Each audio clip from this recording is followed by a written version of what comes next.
Everyone, welcome back to my channel. आज मैं आपको हिंदी का एक प्रकरण पढ़ाने वाली हूँ जिसका नाम है शब्द भेद।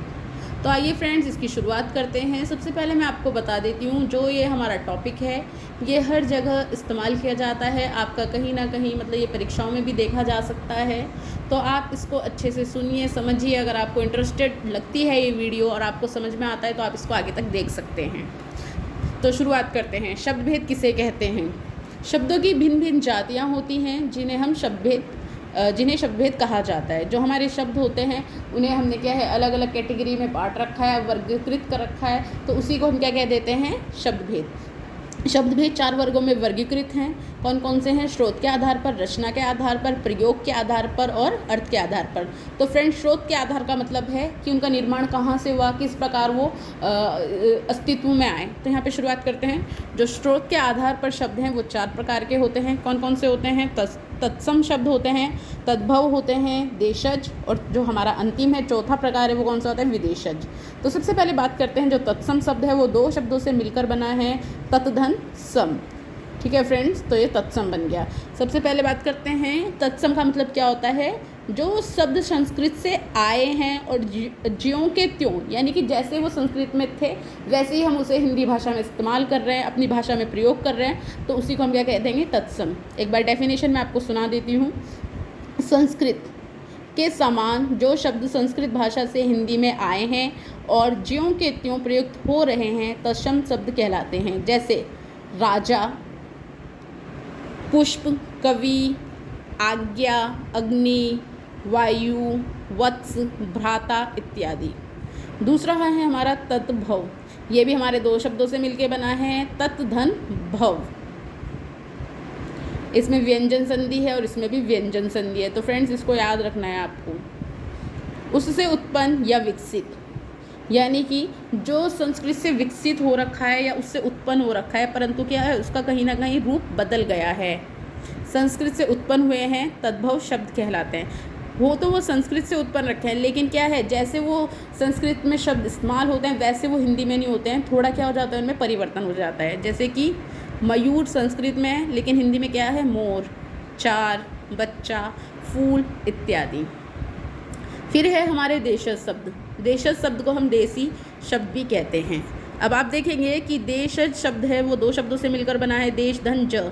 जो ज का अर्थ होता है वो क्या है? यहाँ पर जन्मा हुआ, देश से जन्मा हुआ। अर्थात वो शब्द जिनकी उत्पत्ति का हमें पता ही नहीं है, वो किस भाषा से बने हुए हैं, उन शब्दों को हम देशज शब्द कहते हैं। उन शब्दों को कहते हैं जो बोलचाल तथा देश की अन्य भाषाओं से ग्रहित हैं या जिन शब्दों की उत्पत्ति का नहीं पता है। मतलब हमें पता ही नहीं है ये कौन सी भाषा का शब्द है। तो सामान्य तौर पर जो हमें पता नहीं होता ये कौन सी भाषा का शब्द है, उन्हीं सभी शब्दों को हम क्या कह देते हैं? देशज शब्द कह देते हैं। और वैसे तो बहुत सारे ऐसे देशज शब्द हैं, परंतु यहाँ पे कुछ मुख्य दिए गए हैं। जैसे कटोरा, कोड़ी, खिड़की, डिबिया, लोटा, लकड़ी, थैला, घरौंदा, पगड़ी, रोटी, दाल। ये सभी ऐसे शब्द हैं जो हमारे क्या हैं? देशज शब्द हैं। आप एक बार अच्छे से देख लीजिए फ्रेंड्स, स्क्रीनशॉट ले सकते हैं। नेक्स्ट, अब आप यहाँ पर देखेंगे विदेशज शब्द। विदेशज शब्द को विदेशी भी कहते हैं, आगत शब्द भी कहते हैं। आगत का मतलब है आए हुए, विदेशी यानी कि दूसरे देश के, और विदेशज का भी वही है जो विदेश से जिनका विदेश में जन्म हुआ है। ठीक है, विदेशज यानी कि विदेश में जन्म, विदेश में जन्मा। विदेशज उन शब्दों को कहते हैं जो किसी विदेशी भाषा से आए हैं। विदेशी भाषा से आने के कारण ही इन्हें आगत शब्द की संज्ञा दी जाती है। अब ये विदेश से आए हैं तो इसीलिए इन्हें हम क्या कहते हैं? आगत, यानी कि जो कहीं और से आया हो उसे हम क्या बोल देते हैं? आगत शब्द। अभी आप देखेंगे जो विदेशज शब्द हैं वो 2 वर्गों में वर्गीकृत हैं, क्योंकि हमारे भारत देश में आप देखेंगे कि प्राचीन में मुगलों का यानी कि मुस्लिम जो शासन रहे उनका भी शासन था और ब्रिटिश का भी शासन रहा। तो उनके प्रभाववश बहुत सारे शब्द आए। जैसे मुस्लिम शासन के समय में कौन सा आए? अरबी, फारसी शब्द आए। और जो ब्रिटिश शासक थे उनके प्रभाव में कौन सा है? अंग्रेजी, डच, फ्रेंच इत्यादि आए हैं।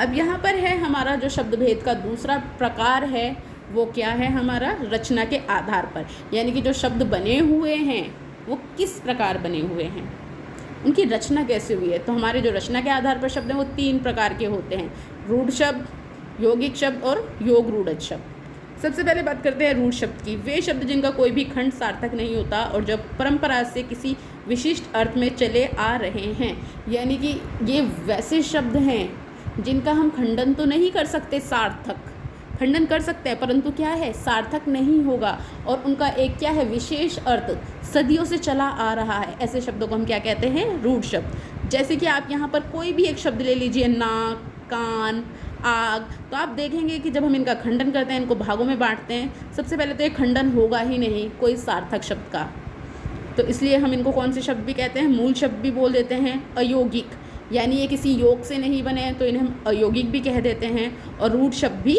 कहते हैं।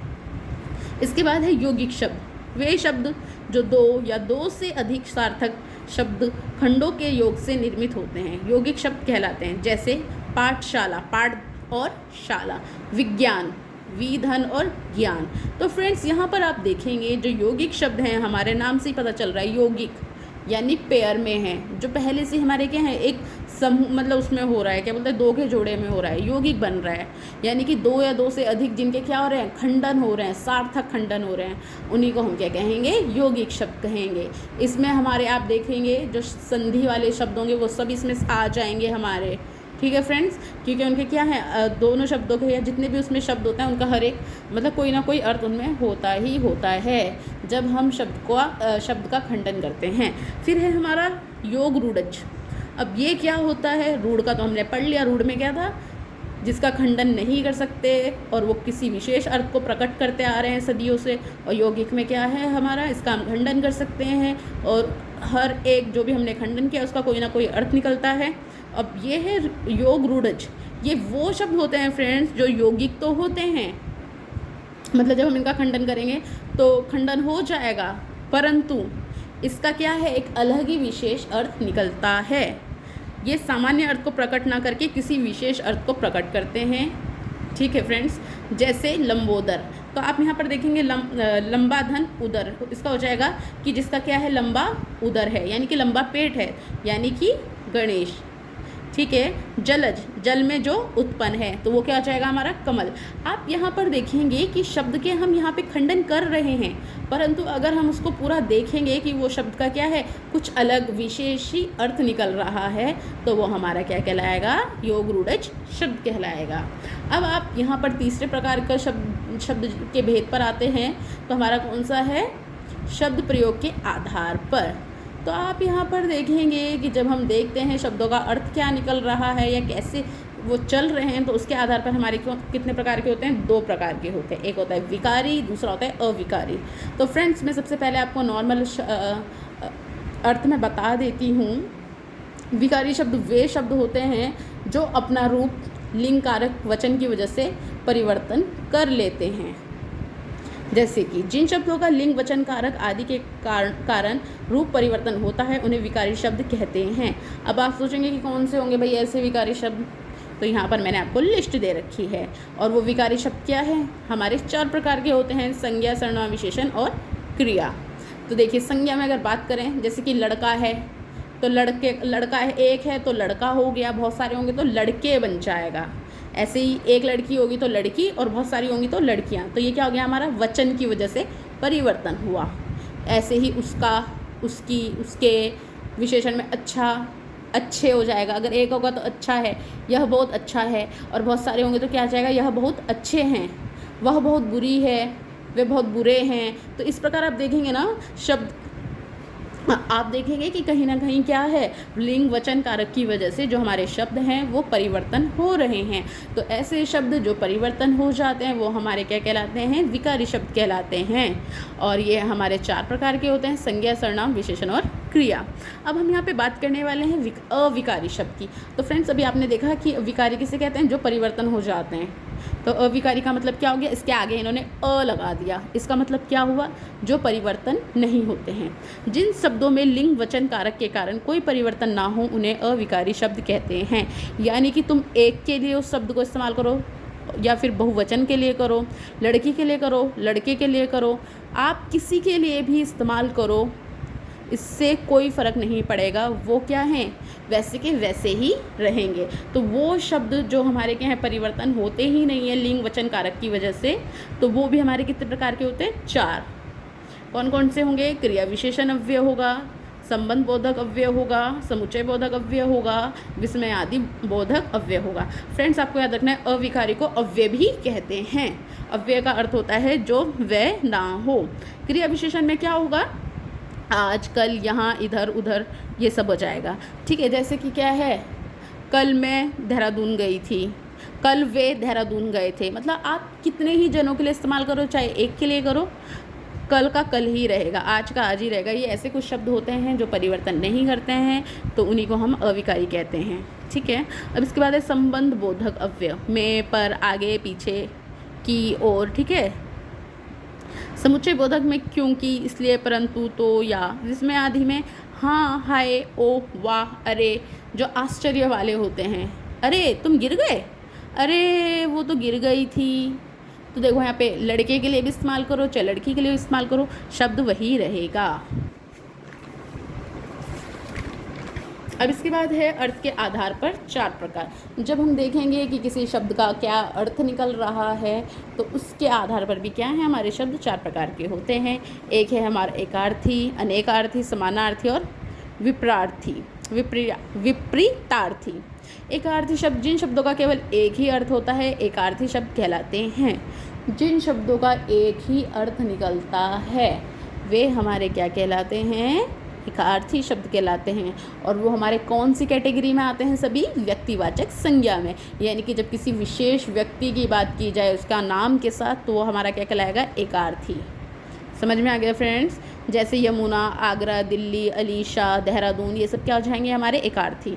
और अनेकार्थी में क्या जाएगा, जिन शब्दों के एक से अधिक अर्थ होते हैं, अनेकार्थी शब्द कहलाते हैं।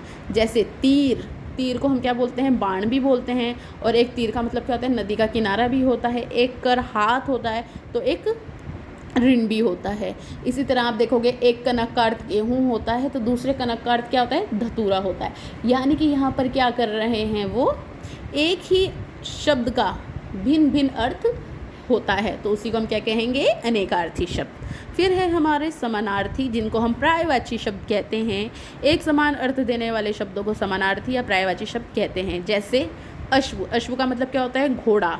अब और क्या बोलते हैं घोड़े को, तुरंग, बाजी। तो ये शब्द हमारे क्या कहलाएंगे, समानार्थी। कमज़ोर, निर्बल, दुर्लभ, दुर्बल और दरिद्र, तो ये सब हमारे क्या हैं, मतलब हैं तो शब्द अलग अलग, परंतु इनका अर्थ क्या है, एक ही निकल रहा है। तो इसीलिए ये समानार्थी और पर्यायवाची कहलाते हैं। जैसे धरती, भूमि, पृथ्वी, धरा, ये सब क्या है, हमारे शब्द हैं तो अलग अलग, परंतु इनका अर्थ क्या है, एक ही अर्थ है। तो यही हमारे पर्यायवाची भी कहलाते हैं। विपरीतार्थी विलोम शब्द। अब विलोम शब्द कौन से होते हैं, जो हमें विपरीत अर्थ का बोध कराने वाले शब्द विपरीतार्थी या विलोम शब्द कहलाते हैं। जैसे आरंभ का क्या होगा, एकदम उल्टा क्या हो जाएगा, आरंभ का अंत। कहीं बहुत गर्मी पड़ती है तो उसका उल्टा क्या हो जाएगा, शीतल। दिन का क्या हो जाएगा, रात। तो इसी प्रकार फ्रेंड्स हमारे जो शब्द होते हैं जो हमें विपरीत अर्थ का बोध कराते हैं, उनको हम क्या कहते हैं, विलोम शब्द कहते हैं। तो आप यहाँ पे देख सकते हैं, मैं आपको एक बार अच्छे से दिखा देती हूँ। अगर आपको स्क्रीनशॉट लेनी होगी तो आप ले सकते हो, तो आप यहाँ पर देख सकते हैं।